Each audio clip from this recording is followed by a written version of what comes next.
Logo após Israel sair da terra do Egito, como você conhece a história, eles, depois de peregrinar um longo tempo pelo deserto, eles conquistam a sua terra e eles começam a ser uma nação consideravelmente grande diante das outras.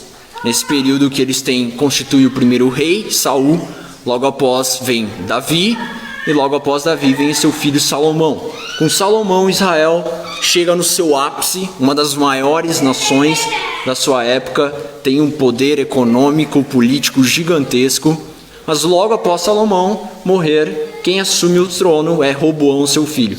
E Roboão, com 3 dias de mandato, já conseguiu estragar o reino. Ele faz uma divisão no reino, e o reino se divide entre norte e sul. O reino norte fica constituído por 10 tribos de Israel, que seriam nossos 10 estados hoje, e o reino sul fica constituído apenas de 2 tribos, Judá e Benjamim. E aí, cada reino, tanto o reino sul quanto o reino norte, tem vários reis, mas cada um ao seu modo começa a se afastar vagarosamente de Deus. E é nesse período que Deus levanta profetas. Os profetas que nós temos no Antigo Testamento se levantam neste período para confrontar essas nações que estavam se afastando vagarosamente de Deus e para relembrar Ele das promessas e de como eles deveriam se voltar ao Senhor. E o profeta Isaías é um dos maiores profetas que teve um tempo de ministério maior. E na primeira parte do seu livro, do capítulo 1 até o 39, é uma parte caracterizada por mensagem de julgamento, onde ele aponta os pecados de Israel e mostra como, se eles continuassem naquele caminho, eles seriam exilados. Viria uma nação maior, conquistaria, acabaria com eles e tomaria tudo o que era deles. Mas no capítulo 35, já se encerrando essa primeira parte, Isaías oferece uma mensagem de esperança. Uma mensagem de esperança que muitos leram depois, quando eles foram exilados, de que, mesmo eles estando exilados, distante de sua nação, eles retornariam um dia para o seu território. E neste capítulo, Isaías fala sobre 3 bênçãos que acompanhariam este retorno glorioso dos exilados. A primeira bênção que acompanharia este retorno, nós encontramos do verso 1 até o verso 4, onde Isaías passa a demonstrar que a alegria será a primeira bênção que irá acompanhar os exilados de Israel. E veja, Isaías era um profeta, por isso a mensagem dele não era apenas para o retorno dos exilados, mas também é uma profecia para o retorno de todos os redimidos do Senhor, do nosso retorno para a nossa casa. Nós somos peregrinos nessa terra, e por isso esse texto nos mostra sobre quais bênçãos irão acompanhar o nosso retorno para o céu. A primeira delas é uma alegria perfeita. Olha como ele começa a descrever essa alegria no verso 1. Ele afirma: o deserto e a terra se alegrarão, o ermo exultará e florescerá como o narciso. Veja, irmãos, o profeta começa descrevendo este retorno glorioso marcado pela alegria de uma forma muito peculiar. O uso destes 3 termos, deserto, terra e ermo, é marcado pelas associações temáticas a lugares devastados e vazios. Quando você pensa em deserto, ermo, são lugares desolados, lugares distantes, lugares secos. Mas veja que a afirmação do profeta é resoluta. Ele afirma que estes 2 lugares, tanto o deserto quanto o ermo, eles exultarão e eles florescerão como narciso. O narciso é uma planta, e a ideia que o profeta está querendo transmitir é que em um lugar completamente devastado pelo calor da seca e pelo sol, lírios brotarão, lindas flores nascerão e trarão a vida. E veja que a continuação, no verso 2, continua enchendo o coração dos leitores e dos ouvintes de esperança. No verso 2 ele afirma que florescerá abundantemente, jubilará de alegria e exultará. Deu-se-lhes a glória do Líbano, o esplendor do Carmelo e de Saron. Veja que após reiterar que o inesperado aconteceria com estes lugares, através da afirmação florescerá abundantemente, Isaías passa a ilustrar o que ele estava querendo dizer. né? Essas figuras, a glória do Líbano e o esplendor do Carmelo e de Saron, estes dois lugares eram lugares que eram belíssimos.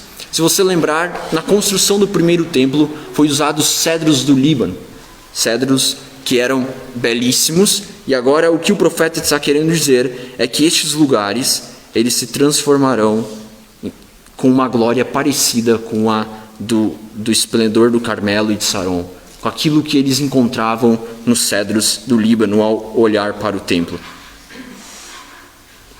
Mas, irmãos, tente imaginar, né, os judeus ouvindo essa promessa de um retorno glorioso, estando eles em meio a um exílio, né? Certamente a ideia que o profeta está querendo produzir na mente dos judeus é algo como nós imaginar o deserto do Saara, um dos maiores e mais quentes desertos do mundo, se transformando na floresta amazônica. É isso, essa imagem que Isaías está querendo produzir na mente dos ouvintes, dos judeus. Olha, o retorno de vocês será belíssimo, será repleto de alegria. Mas veja, eles estavam no exílio, onde certamente a angústia e a tristeza prevaleciam. Então, o que seria capaz de produzir uma alegria tão grande como essa produzida nos dois primeiros versos? A resposta é Deus. E é isso que Isaías passa a mostrar na segunda parte do verso 2. Ele diz: eles verão a glória do Senhor, o esplendor do nosso Deus. Irmãos, é a glória, o esplendor de Deus que fará com que a alegria perdida no exílio fosse restaurada ao povo de Israel. Irmãos, cabe aqui nós refletirmos sobre como a alegria, ela sempre será uma consequência da presença de Deus nesse mundo. Sabe, quando nós nos voltamos para métodos humanos, para recursos humanos, buscando produzir alegria, o resultado vai ser desolação. Assim como o povo de Israel tentou buscar alegria, tentou buscar prazer em recursos humanos, em outros deuses, e eles receberam como resultado, como consequência, desolação. Da mesma forma, toda vez que eu e você, como redimidos do Senhor, tentarmos produzir alegria através de entretenimento, através de coisas terrenas, em realizações pessoais, em relacionamentos, toda vez que nós colocar toda a nossa expectativa de alegria nessas coisas, o resultado será desolação. Porque a verdadeira alegria, ela sempre será uma consequência da presença do Senhor. Ela sempre virá do Senhor. Sabe, você já parou para refletir que a felicidade e a alegria é um atributo exclusivo de Deus? O nosso Deus, ele não é um Deus triste. Nosso Deus, ele é um Deus alegre. Os salmos falam constantemente disso. E os atributos de Deus estão todos relacionados, de forma que o nosso Deus é um Deus eternamente feliz. Se nós servimos um Deus eternamente feliz, nós também podemos desfrutar, como filhos dele, dessa alegria. Dessa alegria. E é isso que Isaías está nos mostrando. Neste nosso retorno aos céus, nós seremos plenamente alegres. Lá não haverá tristeza, lá não haverá dor. E veja, diante dessa constatação, muitos ouvintes, com seu coração distante de Deus, eles precisavam animar-se para retornar. E por isso agora Isaías, no verso 3, passa a encorajar aqueles que estavam meio desanimados. No verso 3 ele diz: fortalecei as mãos frouxas e firmai os joelhos vacilantes. Sem dúvidas, as figuras usadas por Isaías apontam para pessoas que se sentiam desamparadas, induzidas ao medo, pessoas que estavam cansadas de toda aquela situação de exílio, de escravidão. E ele passa a encorajá-los. No verso 4 ele continua dizendo: dizei aos desalentados de coração, sede fortes, não temais. Irmãos, o coração nas Escrituras, ele aparece como a parte central do homem. É dele que procede todos os nossos pensamentos, sentimentos e desejos. E o fato é que o homem, ele é a projeção do seu coração. E alguns dentro do povo de Israel estavam projetando medo, angústia, desespero. E para estes o profeta encoraja a dizer: olha, sede fortes, não temais. Mas veja, irmãos, se o encorajamento do profeta parasse por aqui, seria algo que o profeta tivesse, como se fosse um coach de hoje em dia, motivacional, Sede fortes, não temai, fortalecei-vos.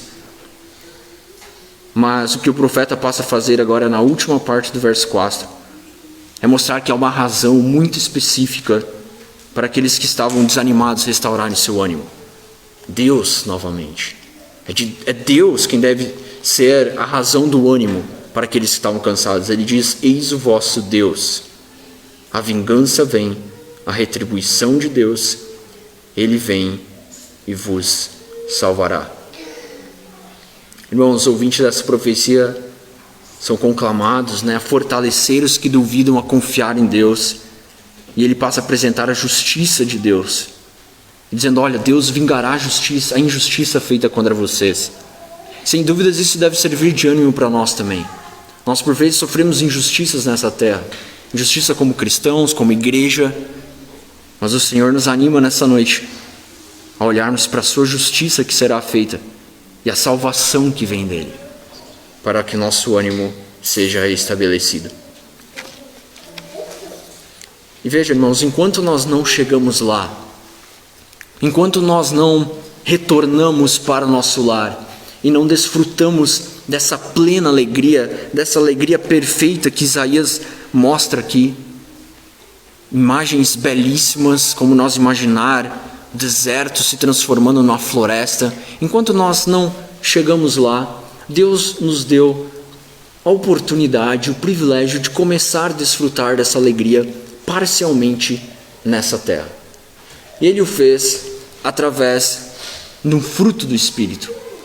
Gálatas capítulo 5, 22 nos mostra o fruto do Espírito, que é constituído de 9 facetas: amor, alegria, paz, longanimidade, benignidade, bondade, fidelidade, mansidão e temperança.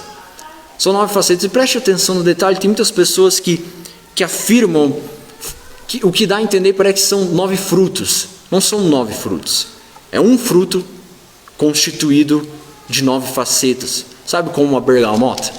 Pega uma bergamota, tem vários gomos dentro. O fruto que está em Gálatas capítulo 5, 22 está no singular, mas o fruto do Espírito e aí ele passa a descrever. Que significa que quando o Senhor trabalhou em nossos corações e mudou as nossas vidas, Ele deu o Espírito Santo a nós, e juntamente com o Espírito Santo Ele deu o fruto. E todo cristão, o mais novo convertido que possa existir, ele tem o fruto do Espírito com essas 9 facetas. Porém, sabe quando você vai comprar uma laranja no mercado, ou você pega uma laranja, ela não está bem madura ainda, tem umas partes que está meio amarela, outras está mais verde. É assim o fruto do Espírito. Para alguns de nós, talvez o meu lado do meu fruto de domínio próprio seja mais verde do que o teu, mas talvez o teu lado do fruto, como da alegria, esteja mais verde do que o meu. A alegria é uma das facetas, é um do lado do fruto do Espírito, da qual o Senhor precisa trabalhar em nós constantemente, amadurecer. Deus nos chamou para ser pessoas alegres, mesmo diante das circunstâncias difíceis, mesmo diante de um exílio como Israel estava sofrendo e como nós estamos neste mundo. Nós não pertencemos a este mundo, mas o Senhor nos chamou para, mesmo diante das dificuldades dessa vida, mesmo diante desse mundo, nós sermos pessoas alegres. Sabe, talvez você precisa ter a tua parte do teu fruto como alegria amadurecida. E é isso que nós devemos buscar no Senhor. Mas a alegria não é a única bênção garantida neste retorno glorioso. O que o profeta passa a descrever agora do verso 5 até o verso 7 é que este retorno glorioso ele também garantiria uma completa restauração, tanto física quanto espiritual, para todos os redimidos do Senhor. No verso 5, Isaías afirma: então se abrirão os olhos dos cegos e se desimpedirão os ouvidos dos surdos. Os coxos saltarão como servos e a língua dos mudos cantará. Veja, irmãos, a figura aqui de cegos, surdos, coxos e mudos, certamente não era uma figura estranha aos judeus. Essas são doenças, que pode ser de nascença, e certamente nos dias de Isaías, nos dias do profeta, com os conhecimentos medicinais muito abaixo do nosso, existiam muitas pessoas com essas doenças. Mas o profeta também usa essas figuras ao longo de todo o seu livro para se referir a pessoas que estão mal espiritualmente. Ele diz: vocês estão cegos, vocês estão surdos. Eles querem dizer: olha, vocês estão distantes de Deus. O que nos leva a concluir que o que Isaías está afirmando é que neste retorno glorioso, todas as nossas enfermidades, tanto físicas quanto espirituais, serão plenamente restauradas. E veja, irmãos, certamente doenças afligem a todos nós peregrinos nessa terra. Todos nós temos que passar por vezes por algumas doenças, A dura realidade que a gente contempla hoje no dia a dia, de ver mais de 3 milhões de pessoas mortas no mundo com uma doença, nos mostra realmente que nós ainda não estamos lá, que ainda nós não desfrutamos dessa completa restauração. E faz nós olhar para como a radicalidade da entrada do pecado no mundo destruiu algo tão belo que o Senhor deu a nós. E veja, diante de uma realidade tão penosa, por vezes nós podemos perder a esperança. Nós podemos olhar para essas constantes doenças, constantes dificuldades físicas que nós encontramos e ficar sem esperança.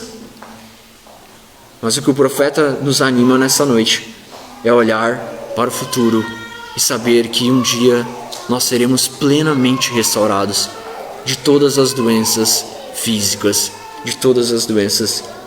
que nós enfrentamos neste mundo. E veja, irmãos, assim como a alegria, a fé, para nós olharmos e crer, por vezes, que o Senhor pode começar essa restauração em nós aqui na terra, que é algo que Ele faz. Cristo, quando Ele morre na cruz, Ele nos concede agora a oportunidade de buscar, por vezes, por curas físicas, longe do que é muitas vezes apresentado. Se você fizer grandes sacrifícios ou der quantidade de dinheiro, você vai receber isso. Longe disso, o que eu estou dizendo é que o Senhor nos garante que, se nós crermos nele, nós exercermos a nossa fé, por vezes o Senhor pode nos curar. Nós temos o dever de buscar amadurecer isso. Mas a fé também é um fruto, é um dos lados do fruto do Espírito que por vezes nós não exercemos muito, principalmente nós, no meio reformado. Sem dúvidas, Deus usa principalmente os meios ordinários, os quais nós devemos buscar, mas por vezes Deus quer exercitar a nossa fé. Se você ir para Deus exercitar a nossa fé, não tem muito jeito. Nós temos que passar por dificuldades, nós temos que passar por enfermidades para que Ele venha amadurecer a nossa fé. Então, irmãos, diante das dificuldades e diante das consequências que a doença traz, como a tristeza, que nós possamos nos voltar para o Senhor e buscar o amadurecimento do fruto do Espírito em nossas vidas. E veja, não é apenas a restauração física e espiritual que o profeta garante. O profeta garante também uma restauração de toda a criação. De toda a criação. O verso 6, ele passa a afirmar, na segunda parte do verso 6, pois águas arrebentarão no deserto e ribeiros no ermo. A areia embriaguada se transformará em lagos e a terra sedenta em mananciais de águas. Onde outrora viviam os chacais, crescerá a erva com canas e juncos. Veja, irmãos, se antes a figura que Isaías usara para produzir uma imagem na cabeça dos judeus de como este retorno seria repleto de alegria, será algo como nós imaginar o deserto do Saara se transformando na floresta amazônica. A figura que ele usa agora é como nós imaginar o deserto do Saara se transformando nas cataratas do Iguaçu. Pois águas arrebentarão no deserto e ribeiros no ermo. O que Isaías passa a nos mostrar é que neste nosso retorno glorioso, toda a criação também será afetada. Toda ela será plenamente restaurada e nós poderemos desfrutar plenamente dessa restauração que será feita pelo Senhor.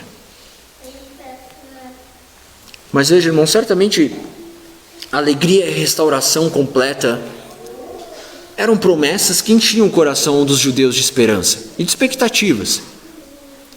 Mas certamente a insegurança era algo que prevalecia entre eles, porque eles estavam no exílio, eles estavam sendo escravizados.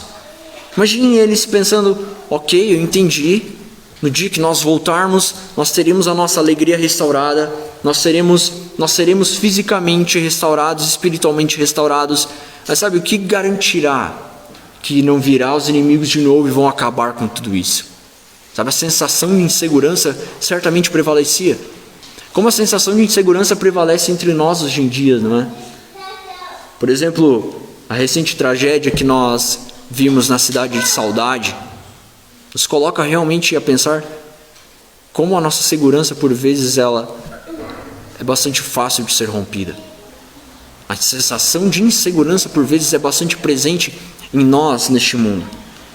E por isso que Isaías passa a garantir agora nos últimos 3 versos, é que este retorno ele também seria acompanhado de uma perfeita segurança.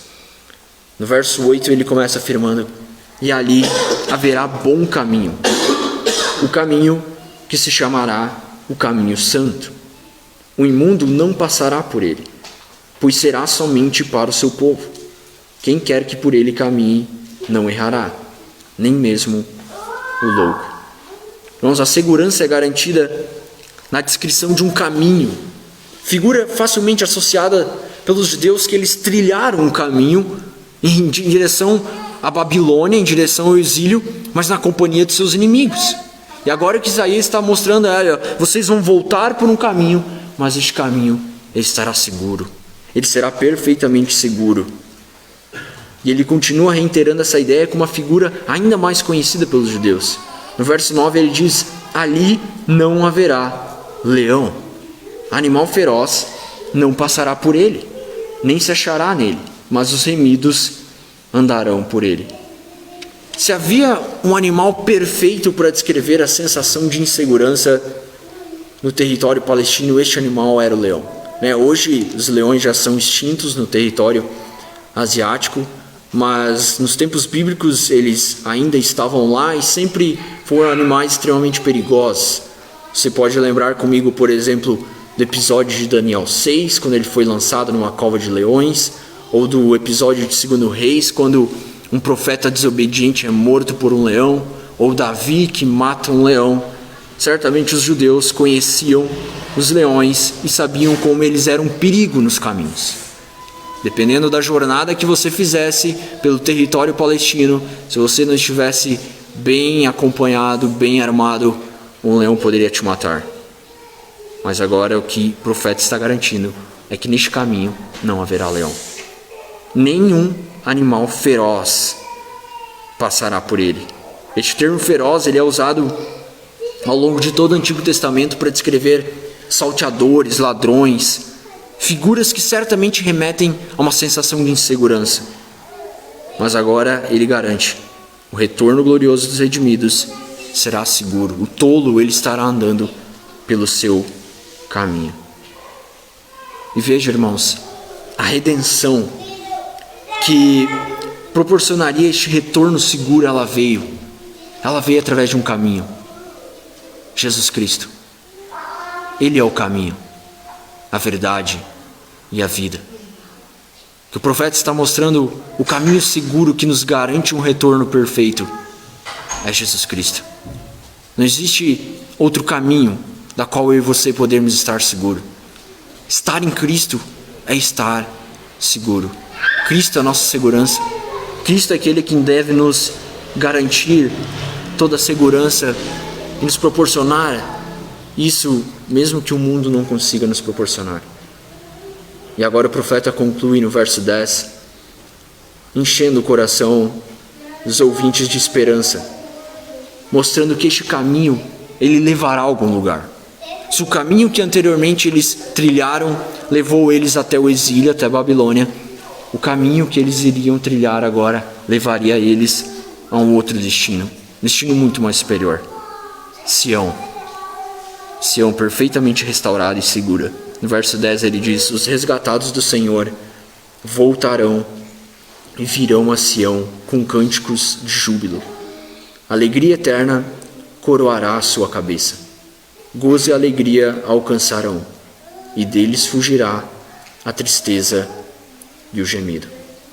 Irmãos, o destino do caminho é Sião, a cidade santa, a cidade perfeita, onde o resultado da provisão, da providência e principalmente da redenção de Deus é descrito em termos exuberantes pelo profeta. Agora nós voltaremos, estaremos em Sião com cânticos de júbilo, alegria eterna, agora uma alegria eterna coroará, estará conosco, e deles fugirá toda tristeza e o gemido. Na Sião perfeitamente restaurada não haverá tristeza, não haverá momentos de angústia, haverá apenas alegria. Veja, irmãos, essa é uma ideia bastante curiosa. Às vezes eu fico pensando como no céu a gente vai ser plenamente alegre e não vai enjoar de ser alegre, né? Mas a gente é melhor ser alegre do que triste, né? Deus nos dará uma eterna alegria e nós nunca nos cansaremos disso. E nós estaremos plenamente satisfeitos, mesmo com a ideia de que nós desfrutaremos de diferentes galardões. Lá não haverá tristeza, não haverá gemido, não haverá diferença. Essa é a Sião perfeitamente restaurada, que aguarda os redimidos do Senhor. Todos aqueles que forem fiéis a Ele, todos aqueles que amarem a Ele e que principalmente trilharem o caminho que é Jesus Cristo, se voltarem para Ele e crerem nele. Então, irmãos, que o Senhor nos ajude a começar a desfrutar dessas bênçãos já nesta vida. O Senhor nos garante elas através do Espírito Santo. Uma alegria que nós venhamos buscar nos alegrar no Senhor. Nosso Deus é um Deus eternamente alegre, um Deus eternamente feliz. Mesmo diante das dificuldades, nós temos motivos para nos alegrar. O Senhor, Ele é a fonte de toda alegria. E é dele que deve vir a nossa felicidade. Que nós venhamos buscar a plena restauração, que nós venhamos exercitar nossa fé quando necessário, confiar no Senhor, que Ele pode exercer sobre nós algum milagre, alguma cura. Por fim, que nós venhamos descansar na segurança do Senhor, estar em Cristo, estar seguro em Cristo. Vamos orar? Deus, nós te louvamos pela Tua palavra, te louvamos por o Senhor revelá-la ao Teu profeta, chegar até nós e poder encher o nosso coração nessa noite de esperança, deste retorno glorioso que o Senhor prometeu a nós, a Sião plenamente restaurada.